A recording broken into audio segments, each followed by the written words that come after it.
अभ्यर्थी जिनका सूची में नाम नहीं है वो कृपया डी क्षेत्र को रिक्त करें।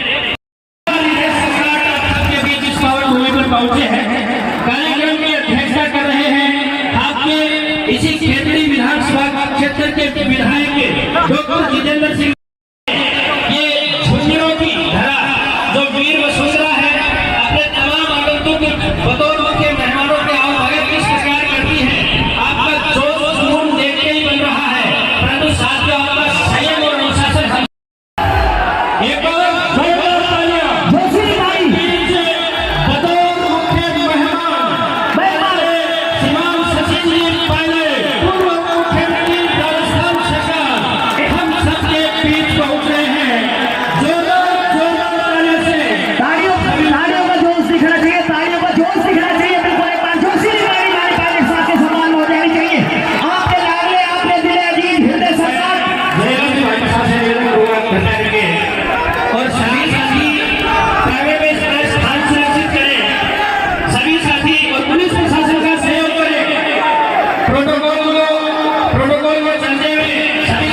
प्रशासन का सहयोग करें, कोई भी साथी आलोचना नहीं करे। डॉक्टर जितेंद्र सिंह जी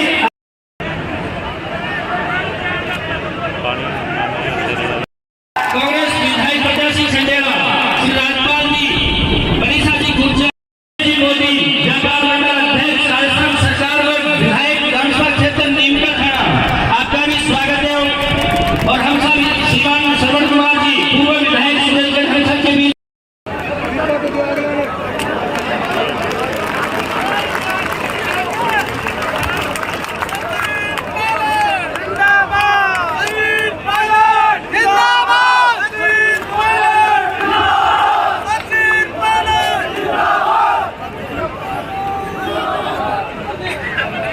मैं एक निवेदन करना चाहता हूं। यहाँ पर राजस्थान सरकार के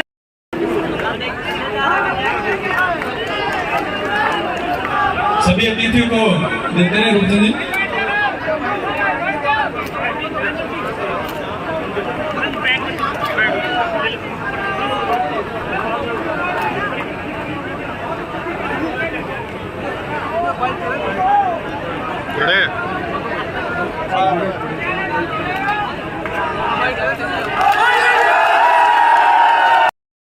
अध्यक्ष हमारे यहाँ के विधायक डॉक्टर जितेंद्र सिंह जी,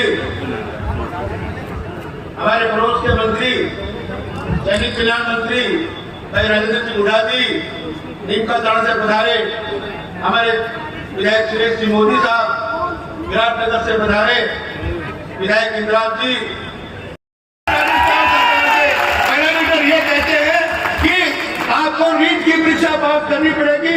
माननीय महोदय, मैं निवेदन करना चाहता हूं कि रीट की परीक्षा पास करती तो इसको कौन रोकता, ये अपने आप मास्टर बढ़ती। और मेरा एक निवेदन है कि छोटा सा एक प्रस्ताव पारित के अंदर राजस्थान सरकार ने एक अमेंडमेंट किया जाए कि अगर वीरांगना कोई उस योग्यता को पूर्ति करती है तो वीरांगना को नौकरी दिलाई जाए। मेरा यही आपसे अपील और प्रार्थना और निवेदन है। धन्यवाद। जय हिंद। धन्यवाद। अब मैं निवेदन करूंगा सूरजगढ़ के पूर्व विधायक आप सबके राज्य मंत्री राजेंद्र सिंह जी, हमारे पूर्व मंत्री और मुख्यमंत्री के सलाहकार हमारे डॉक्टर जितेंद्र सिंह जी जो अध्यक्षता कर रहे हैं, समस्त मंचस्थ दूर दराज से सभी आदर के योग्य बुजुर्गों, नौजवान साथियों, माता और बहनों, आज मुझे फक्र है कि शहीद की इस मूर्ति अनावरण पर हमारे सचिन जी पायलट साहब पधारे और लोगों ने इस बात का दस्तखत दिया कि सचिन साहब आगे बढ़ो, हम आपके साथ हैं।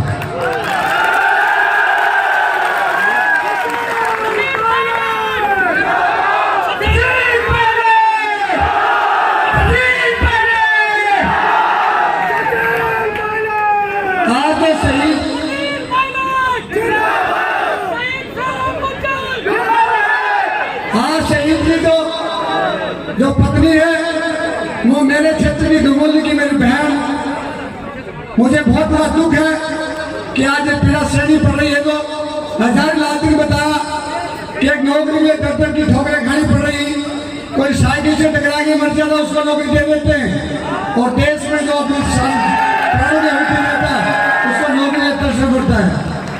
जो पानी से नहाते हैं उनको कपड़े बदलने पड़ते हैं, और जो पसीने से नहाते हैं वो इतिहास बदलते हैं। तो हमारे शहीद शिवराम जी ने खून और पसीने के साथ संघर्ष करते करते देश के लिए बलिदान दिए। मैं ज्यादा आपके बीच में समय नहीं लूंगा, मैं इतना ही कहूंगा कि हम लोग एक बात कहते हैं, सदियों बाद उतरे गहरे पानी में, सदियों बाद उतरे गहरे पानी में वतन की प्यास बुझा के रहेंगे। जो सिर्फ झुके झुकाए गए थे उन सिरों को ऊंचा उठा के रहेंगे। जाति और धर्म का जो जहर फैला उसको मिटा के रहेंगे। जिन घरों में सदियों से चिराग जला के रहेंगे। इन्हीं शब्दों के साथ पुनः मैं शहीद शिवराम जी को नमन करता हुआ, प्रणाम करता हुआ मैं मेरे शब्दों को विराम देता हूँ। कोई मैंने श्री चरणों में प्रणाम करता हूँ। से रिश्ते के जो नौजवान यहाँ पर उपस्थित हुए हैं उनको नमस्कार करते हुए, जो मातृशक्ति बैठी है उसको अभिनंदन करते हुए, मंच पर आज राजस्थान का नहीं पूरे हिंदुस्तान का कोई ग्लोबल फेस है और वो सचिन पायलट है। ऐसे पायलट साहब की उपस्थिति में मैं इस मंच पर बोल रहा हूँ, ये मेरे लिए गर्व की बात है। पार्टियां भिन्न हो सकती हैं, मत भिन्न हो सकता है, उम्र भिन्न हो सकती है, क्षेत्र भिन्न हो सकते हैं, लेकिन जिनको दुनिया मानती है, जिनको दुनिया जानती है, उनका अगर कोई मान और सम्मान ना करे, मैं समझता हूँ वो सच्चा राजस्थानी नहीं है। आज सचिन जी पायलट की उपस्थिति में हमें ये मंच मिला है। मैं समझता हूँ इस मंच पे मेरा उपयुक्त कद नहीं है कि मैं ज्यादा समय लूं या ज्यादा फिर बोलूं। मैं सचिन जी पायलट की उपस्थिति में इतना कह सकता हूं कि आज ये टीबा ग्राम, ये खेतड़ी की जनता और इस उपखंड की जनता की तरफ से इंजीनियर धर्मपाल आपका बहुत बहुत स्वागत करता है, आभार प्रकट करता है। मैं नमन करना चाहता हूं इस टीबा की धरती पर, जिस धरती पर शहीद शिवराम खेल कर बड़ा हुआ। मैं नमन करना चाहता हूं उस माँ की कोख को, जिस कोख से शहीद शिवराम पैदा हुआ। मैं नमन करना चाहता हूं उस पिता के कोर्स को, जिस कोर्स से शहीद शिवराम जैसा वीर पैदा हुआ। और मैं नमन करना चाहता हूं उस खेतड़ी और झुंझुनू की धरती को, जिसका नाम पूरे हिंदुस्तान में रोशन किया। ऐसे शहीद शिवराम को मैं बहुत बहुत नमन करता हूं, बहुत बहुत सम्मान करता हूं। मैं उस वीरांगना का भी सम्मान करता हूं जिन्होंने अपना सर्वस्व खोकर इस देश का बलिदान किया और देश का नाम रोशन किया। जहां पर जब उनका दाह संस्कार हुआ था तो इससे भी ज्यादा भीड़ उमड़ी थी। पूरे देश के और पूरे राजस्थान के नेता यहाँ पर आए थे।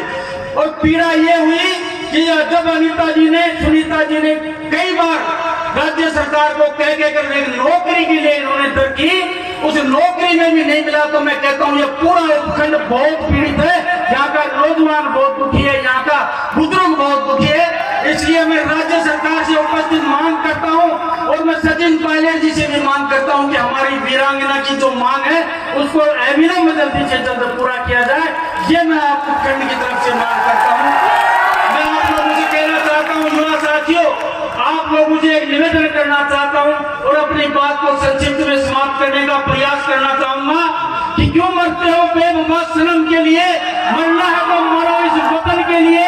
फिर देखना हसीनाएं भी अपना दुपट्टा उतार देंगी तुम्हारे कफन के लिए। अगर मरना है तो इस देश के लिए मरो।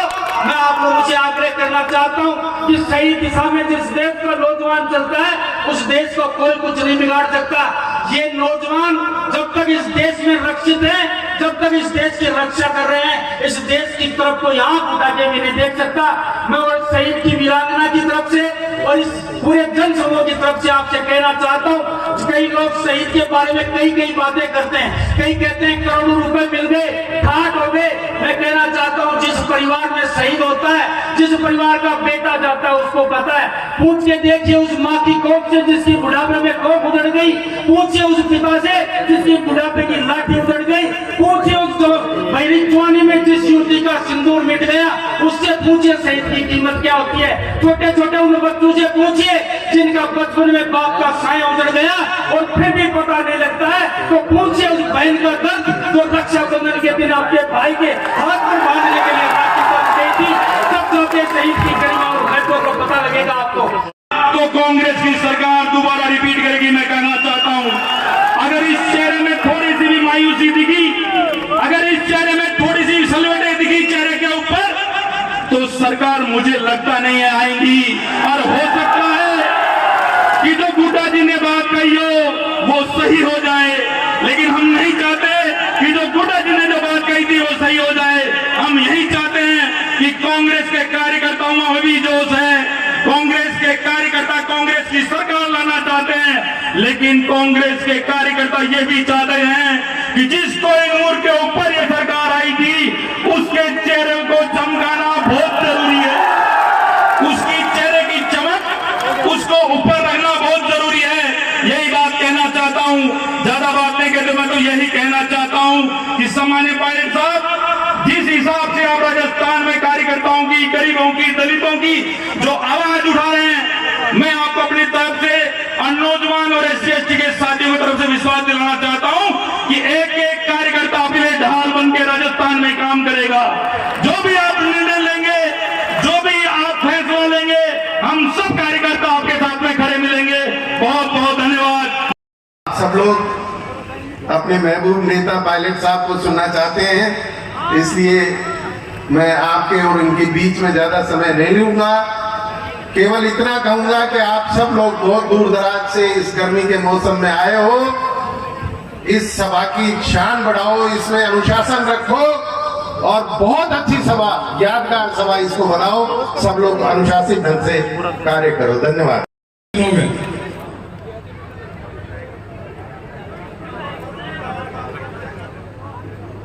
ये शहीद का प्रोग्राम है, शहीद को सम्मान देना हम सबकी जिम्मेदारी है।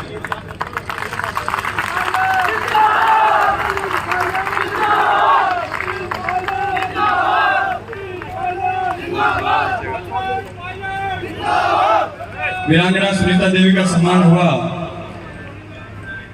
को ढाला है, बनाया है वीरेंद्र जी मूर्तिकार, वो भी आए।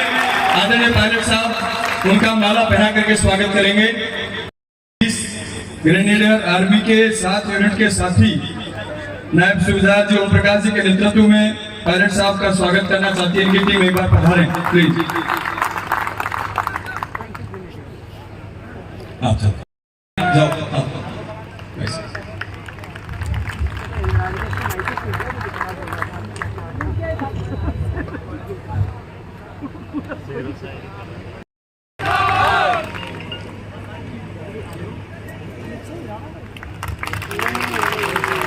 अब संबोधन शहीद के सम्मान में हम लोग आए।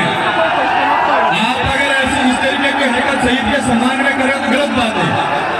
कोई भी व्यक्ति, हम शहीद के सम्मान करने के लिए आए, गलत बात है। आप शहीद का सम्मान नहीं कर रहे। साथियों, मैं तो ज्यादा नहीं बोलूंगा, पायलट साहब को आपको सुनना है।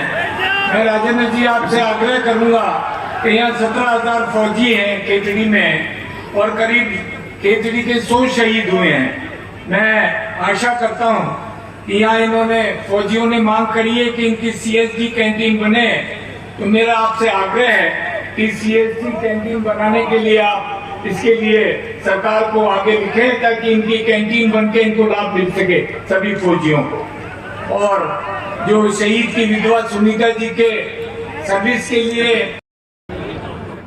शहीद के परिवार को, उस गांव को, उस जमीन को, उस वीरांगना को, उसकी बहन को, उस पूरे परिवार को कोटि कोटि नमन करते हुए मंच के ऊपर विराजमान हिंदुस्तान के युवा हृदय सम्राट, गंगानगर से लेके डुग्गलपुर बांसवाड़ा तक, बाड़मेर से जैसलमेर, बाड़मेर से लेके और धौलपुर भटपुर तक राजस्थान के कण कण के 36 कौम के नौजवान की आवाज सचिन पायलट को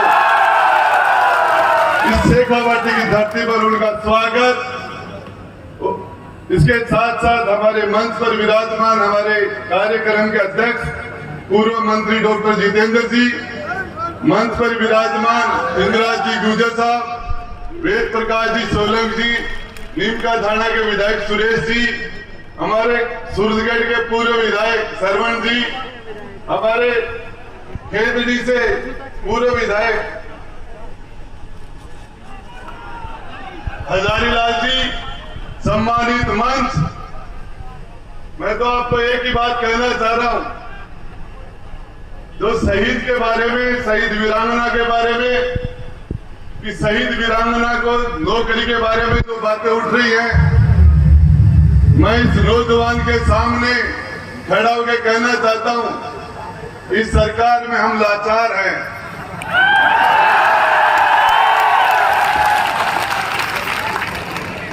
राजस्थान का गृह मंत्री खेतड़ी से जो विधायक है वो सिपाही का ट्रांसफर नहीं करता, वो भी मुख्यमंत्री जी करते हैं।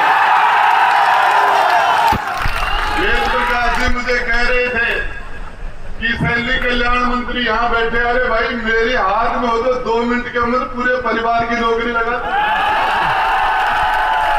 लगा किसके दूं,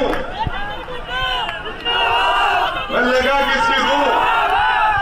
सबसे बड़ी बात यह है, पूरे पावर को हमारे मुख्यमंत्री जी ने सेंट्रलाइज कर रखा है, पूरा पावर मुट्ठी में ले रखा है और कोई न्याय की बात करता है। महाभारत के कुरुक्षेत्र में कहा था, न्याय चाहे तो आता दो, उसमें भी यदि कोई बाता है तो दे दो, केवल 5 ग्राम रखो अपनी धरती तमाम, हम उसी खेल खाएंगे पर हित को नहीं सताएंगे। लेकिन दुर्योधन वो भी दे नहीं सका, उल्टा हरि को बांधने चला सुई की नोक। हमारे मुख्यमंत्री जी ने तो सुई की नोक फेंक दी है। लोग कहना चाह रहे हैं, भ्रष्टाचार की जांच की मांग करते तो कि कार्रवाई कर दो, अनुशासनहीनता हो गई। अरे मैं पूछना चाहता हूं, इस नौजवान ने 200 विधानसभा 200 क्षेत्र के अंदर नौजवान के साथ झोली लेके और राजस्थान में कांग्रेस की सरकार बनाने के लिए दर दर की ठोकरें खा के 200 विधानसभा क्षेत्र में चक्कर मारा था और उसकी परिणति थी कि राजस्थान में सरकार बनी और सरकार बनने के बाद दूध में मक्खी निकाल के फेंकते वैसे बाहर फेंक दिया।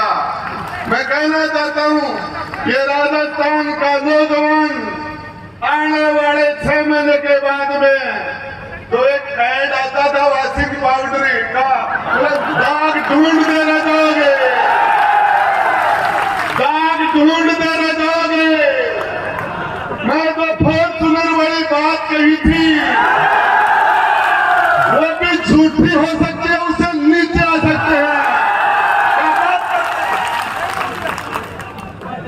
पहली बार हमारे मुख्यमंत्री जी मुख्यमंत्री बने और जब चुनाव हुए तो उनकी उम्र 52-53 साल थी, जवान थे, सरकार नहीं बना पाए।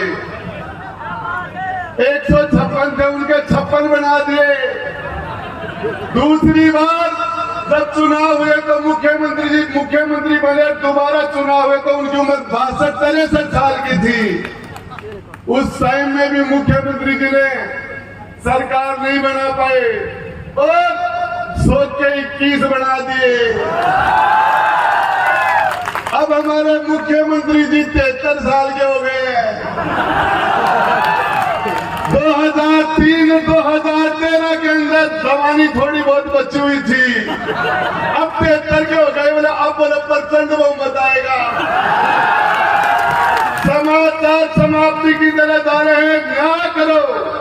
भ्रष्टाचार यहाँ पे एक नौजवान के लिए राजस्थान के, हिंदुस्तान के करोड़ों लोग ये भाषा नहीं सुन सकते। ये गद्दार, निकम्मा, नकारा ये समाचार नहीं सुन सकते। हमारे चेहरे की परीक्षा, नौजवान के चेहरे की परीक्षा नहीं ली गई। और मैं कहना चाह रहा हूँ, पहले साहब ज्यादा कुछ नहीं कहूंगा, लेकिन ये नौजवान बर्दाश्त करने वाला नहीं है। और भाई राजेंद्र गुड्डा के साथ तो कभी भी अनुशासन कर देना यार, तैयार है भाई। क्या बात करते हो झूठे मुकदमे। अरे मैंने तो मेरे घर से 3,84,000 रुपए दिए और झूठे मुकदमे। मेरी धर्मपत्नी ने पहले कह दिया, अरे गुड्डा, अरे मंत्री जी रुक जा, बोले ये मुख्यमंत्री तेरे को टिकाएगा। मेरे तो जेल को लाइसेंस भी रिन्यू करवा को टाइम आगो है। पहले साहब चिंता मत करना, मैं आपको बताना चाह रहा हूँ, ये राजस्थान की 36 कौम, सभी धर्मी जात धर्म और जाति और बिरादरी का नौजवान आपके पीछे खड़ा जी जान के लिए, जी जान देने के लिए।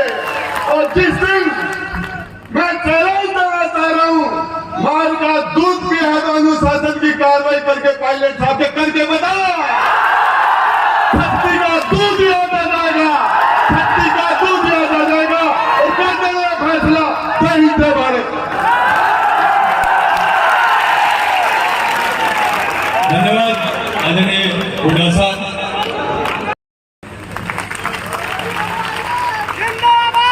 साथियों, किसान नेता आदरणीय सचिन पायलट साहब को मामूद जी कहता हूं कि आप सब लोगों को संबोधित करें। आदरणीय पायलट साहब।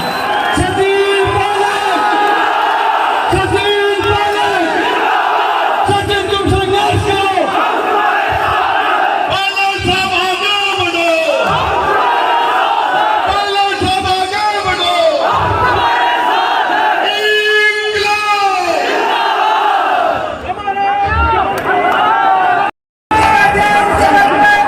पूर्व मंत्री विधायक डॉक्टर जितेंद्र सिंह जी, हमारे विधायक इमरान गुजर साहब, जयप्रकाश सोलंकी जी, सुरेश मोदी साहब, पूर्व विधायक शमन कुमार जी, इंजीनियर धर्म और गुजर साहब, नरेश शर्मा जी, अजय लाल जी, पूर्व विधायक महेश जी, राजपाल जी, अभिमन्यु पूनिया साहब, चौधरी मुराराम जी, मनीषा जी, कैलाश साहब, धर्मवीर जी, बस्तीराम यादव साहब, चंद्र प्रकाश जी, मोहन मैसरिया साहब चेयरमैन चूरू से आए हैं। और इस मंच पर स्वर्गीय शिवराम जी की वीरांगना सुनीता देवी, उनके दोनों प्यारे बच्चे, इस कार्यक्रम में मौजूद सभी नौजवान दोस्तों, माताओं, बहनों, आदरणीय बुजुर्गों, साथियों, मैं बड़ा सौभाग्यशाली हूँ कि आज एक लंबे समय के बाद इस मूर्ति का अनावरण का कार्यक्रम बहुत लंबे समय से अटका हुआ था और आज वो शुभ घड़ी आई जब हमने सबने मिलकर आपके साथ इस खूबसूरत मूर्ति का अनावरण किया।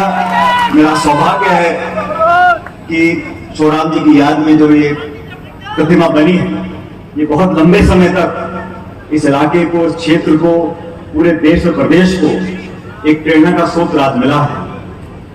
और सचमुच मैं आभारी हूं उस परिवार का जिन्होंने हिम्मत रखते हुए अपने घर को, अपने बच्चों को संभाल कर रखा, और आप सब लोगों का जो आज इस यादगार क्षण में आप यहां पर आज उपस्थित हुए।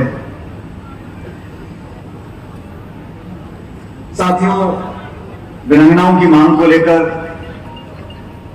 काफी कुछ कहा गया और इस बार भी मेरे संज्ञान में लाया गया कि हमारी शिवराम जी की जो धर्मपत्नी है वो शिक्षित है, पढ़ी लिखी है, और जो सरकार चाहे केंद्र की हो चाहे राज्य की हो, जो जो वीर गति को प्राप्त होते हैं, जिनकी शहादत इस देश की मिट्टी के लिए हुई है, उनके लिए हर संभव सहायता और सहयोग सरकारें करती हैं। मैं समझता हूं कि जिस घर से सैनिक शहीद होता है, हो सकता है कि पलटन के लोग, यूनिट के लोग, उनके दोस्त, उनके चाहने वाले, उसका दुख उनको महसूस हो, लेकिन घर का जब कोई जाता है तो निकट परिवार है वही उस मौत को रोज झेलता है। हम और आप आंसू बहा सकते हैं, हमदर्दी दे सकते हैं, मूर्तियां लगा सकते हैं, लेकिन इंसान के जाने की जो कमी है वो परिवार ही उसको झेलता है और जीवन झेलता है।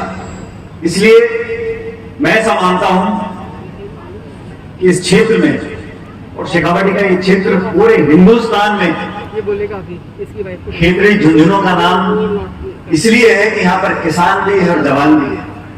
हजारों सैकड़ों की तादाद में यहाँ पर नौजवान प्रतिस्पर्धा करते हैं, मेहनत कर कर फौज में, पैरामिलिट्री फोर्सेस में भर्ती होते हैं। उनके लिए, उनके परिवार के लिए अगर कहीं थोड़ा मोड़ा हमको नियम में परिवर्तन करना पड़े, कहीं कोई रियायत देनी पड़े, मैं तो कहता हूं कानून भी बदलना पड़े, तो हमें संकोच नहीं करना चाहिए। ये बात मैं सरकार को बताना चाहता हूं। अभी आप जानते कुछ दिन पहले कुछ और विधानसभाएं थी, उनकी भी मांगे थी।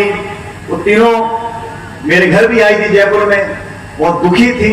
और मैं समझता हूं उनकी मांगों को मानो या ना मानो, लेकिन उनकी बात को सुनना हम लोगों को चाहिए। उनकी बात को सुनकर जो संभव था उसके लिए हाँ बोलते, जो संभव नहीं था उसके लिए ना बोलते। लेकिन उनको मान सम्मान देकर, उनकी बात को सुनकर उनके दुख को अदा करने की जिम्मेदारी हम लोगों की। और मैंने इस काम को किया। मेरे घर वो आई, मैंने उनकी बात को सुना। मैं सरकार का हिस्सा नहीं हूं, लेकिन ये सरकार हम लोगों की है। आप सबके आशीर्वाद से हमारी पार्टी की सरकार बनी थी। आने वाले समय में शिवराम जी की जो धर्मपत्नी है, क्योंकि वो शिक्षित है, पढ़ी लिखी हैं और जीवन में अपने परिवार को आगे बढ़ाने के लिए कुछ करना चाहती हैं, तो मुझे लगता है कि यहां पर अगर हम बड़े बड़े लोगों के लिए, बड़े बड़े मुद्दों के लिए अध्यादेश ला सकते हैं, संशोधन कर सकते हैं, कानून बना सकते हैं, कैबिनेट के फैसले लिए जा सकते हैं, मैं सोचता हूं कि हमदर्दी रखते हुए, इस शेखावती के मान सम्मान को रखते हुए, जो लोग वर्दी पहनकर देश की सरहद पर खड़े होकर गोली खाने के लिए तैयार है, गोलियां खाते हैं, उनके परिवारों के लिए ये थोड़ा बहुत संशोधन हमको करना चाहिए, ताकि जो वो चाहती है वो शिक्षित महिला, उसको उस प्रकार की नौकरी मिल सके। अभी गुरा जी का भाषण आपने सुना।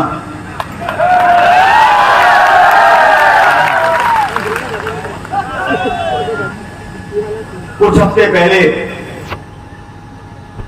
इसी जिले के इनके क्षेत्र में हम लोगों ने किसान सम्मेलन किया था, किसानों की मांग को लेकर। क्योंकि जो जवान आज हैं चीन की सरहद पर, पाकिस्तान की सरहद पर, उसमें से अधिकांश लोग वो हैं जिनके बाप दादा खेती करते थे और खेती करते हैं। जो किसानी करता है उन्हीं के बच्चे निकलकर फौजों में जाते हैं। हमने किसान सम्मेलन किया था इस मुद्दे को लेकर कि केंद्र की सरकार ने वादा किया था, जब 3 काले कानून बनाए थे उसका विरोध हमने किया और हमको आश्वासन दिया गया था कि न्यूनतम समर्थन मूल्य के लिए, एमएसपी के लिए एक ठोस कानून बनेगा। किसान की पैदावार को खरीदने के लिए एक ऐसा कानून बने ताकि जो किसान की लागत है, खाद की, बीज की, बिजली की, पानी की, उस किसान को अपने जेब में 2 रुपए मिल जाए, ऐसा एक कानून बनाने का वादा किया था। 2-3 साल बीत गए, अभी तक वादा पूरा नहीं हुआ। तो किसानों की बात को लेकर इसी झुंझुनू जिले में हम लोगों ने एक किसान सम्मेलन किया था और आज यहां एक अमर शहीद शिवराम जी की मूर्ति का अनावरण है। बहुत सारे सैनिक हमारे यहां मौजूद हैं। तो ये शेखावटी झुंझुनू किसान और जवान की पहचान है। मैं तीसरी पीढ़ी का आज फौजी हूं। मेरे जो दादा थे वो पढ़े लिखे नहीं थे, तो फौज में हवलदार की नौकरी करते थे, वहां से रिटायर हुए और स्वर्गीय पायलट साहब ने पढ़ लिख कर एक एयरफोर्स की नौकरी करी, 15 साल लड़ाकू विमान चलाया और जब मैं बहुत कम उम्र में सांसद बन गया तब तो मुझे ख्याल नहीं आया, लेकिन जब मौका था तो मैंने सोचा कि जब दादा ने फौज वर्दी पहनी थी, पिताजी ने वर्दी पहनी थी, तो मुझे वर्दी पहननी चाहिए। दोस्तों 2012 में मैं केंद्र सरकार में मंत्री था, तो मैंने सारी परीक्षा पास कर physical test, medical test, SSB कर आकर 2012 में मैंने प्रादेशिक सेना में भर्ती ली और मुझे फक्र है कि हमारे परिवार का जो फौज और सेना से संबंध था, उस तीसरी पीढ़ी को आज मुझे आगे बढ़ाने का मौका मिला है।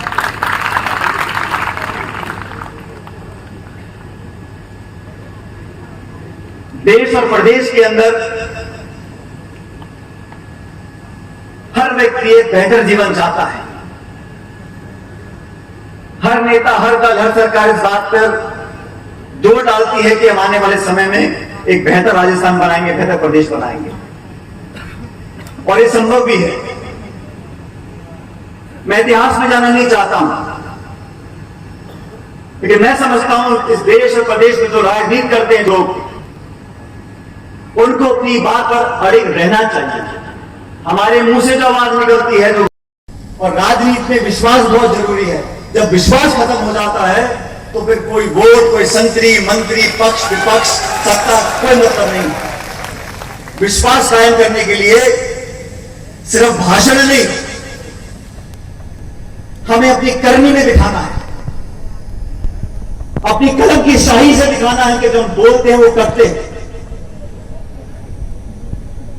2013 में जब हमारी सरकार चली गई थी और वसुंधरा जी की सरकार बनी थी, 163 विधायक, आजाद भारत में इतना बहुमत पहले किसी सरकार को नहीं मिला था। 163 विधायक बीजेपी के जीत कर आए थे और सरकार बनी थी। उस समय मुझको जिम्मेदारी दी गई थी विपक्ष की बागडोर संभालने की, और प्रदेश कांग्रेस का अध्यक्ष मैं बना तो 5 साल तक लगातार हम लोगों ने संगठन के लिए, किसानों के लिए, नौजवानों के लिए संघर्ष किया। और तब ने संकल्प हम लोगों ने लिया था और आरोप हम लोगों ने लगाए थे कि राजस्थान में स्वच्छ राजनीति हम लोगों को चाहिए। छल कपट की राजनीति, भ्रष्टाचार से लिप्त राजनीति, उसका मुकाबला हम लोग करेंगे। हमने सड़कों में, गलियों में, खेतों में, मंचों पे भाषण दे देकर कहा था कि भ्रष्टाचार के खिलाफ हम कार्रवाई करेंगे। और हम लोगों ने कहा था, वसुंधरा जी की सरकार में बहुत सारे भ्रष्टाचार के मामले सामने आए थे। विपक्ष में रहते हुए हम लोगों ने कहा कि सरकार बनेगी तो हम लोग इसकी जांच भी करवाएंगे। मैंने बहुत कोशिश करी, अनुरोध किया, आग्रह किया, चिट्ठियां लिखी, लेकिन आप और हम सब जानते हैं जो प्रभावी कार्रवाई उन भ्रष्टाचार के मामलों पर होनी चाहिए थी वो हुई नहीं। हुई है कि आप लोग मुझे बताओ? उसके अलावा बहुत से मामलों की जांच चल रही है, उन सबका मैं स्वागत करता हूं। जो प्रदेश के लोगों की जेब पर डाका डालेगा उसकी जांच करो, चार्जशीट करो, जेल में डालो, हम सब इसका स्वागत करते हैं। लेकिन जिनके खिलाफ भाषण देकर, जिनके खिलाफ कार्रवाई करने का आश्वासन देकर हम लोगों ने वोट लिया था, हमें वो वादा भी पूरा करना पड़ेगा। मैंने हमेशा मर्यादा को कभी लांघा नहीं है। मैंने अपने शब्दों में, अपने भाषणों में, हो सकता है गुड़ा जी कभी कभी स्लिप हो जाते हैं, लेकिन मैं कभी स्लिप नहीं होता, क्योंकि संस्कार ऐसे मेरे बचपन से। तो शालीनता, विनम्रता, मान, सम्मान, आदर, प्रेम, भाईचारा, बड़ों का, बुजुर्गों का मान सम्मान करना मैंने हमेशा किया। मैं विरोध भी करता हूं तो ऐसा विरोध करता हूं कि धुआं निकालता हूं, लेकिन भाषा पे कभी संयम नहीं, क्योंकि मुंह से जो शब्द निकल गया वो वापस नहीं आता। इसलिए मैंने हर एक का विरोध किया। अगर नैतिक विरोध है, राजनीतिक विरोध है, विचारधारा का विरोध है, प्रशासनिक विरोध है, सड़कों पर किया है, जेलों में गए हैं, धरने दिए, भूख हड़ताल करी है, लेकिन गलत शब्दों का प्रयोग नहीं किया। वसुंधरा जी मुख्यमंत्री थी, मेरे से उम्र में बड़ी हैं, लेकिन जब राजनीति से जब टकराव होता था तो टकराव बराबर का होता था और हम उनको हरा कर आते थे। लेकिन अब शब्दों का प्रयोग करना, ओछी भाषा का इस्तेमाल करना, ये ना हमने तो पहले कभी किया है और ना करने वाले हैं। लेकिन मुद्दों को लेकर, सिद्धांतों को लेकर, जबान से किए गए वादों को लेकर हमने ना पहले कभी समझौता किया है, ना आगे कभी समझौता किया है।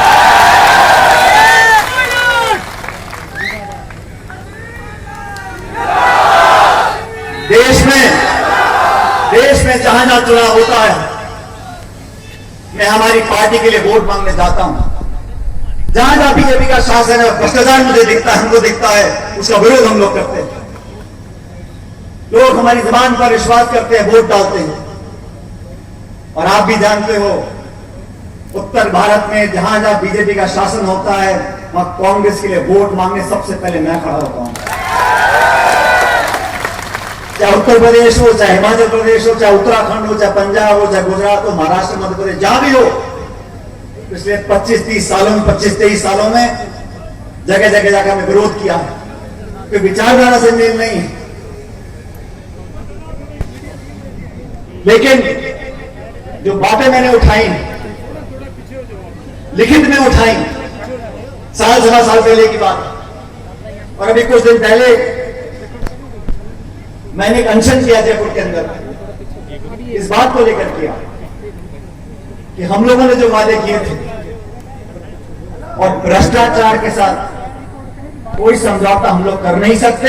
इस देश का, प्रदेश का नौजवान एक स्वच्छ राजनीति चाहता है और भ्रष्टाचार के मामलों पर जांच होनी चाहिए। इस मांग को लेकर मैंने एक दिन का अनशन किया। मैंने किसी का विरोध नहीं किया, मैंने कोई आरोप नहीं लगाया, मैंने शालीनता से, विनम्रता से सिर्फ इस बात को मांगा था और आज भी मांग रहा हूं। अभी हफ्ता हो गया है, कोई कार्रवाई हुई नहीं।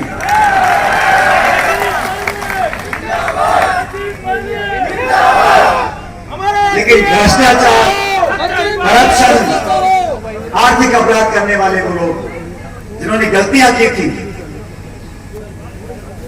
और बार बार कहा जाता है हर गलती सजा मांगती है।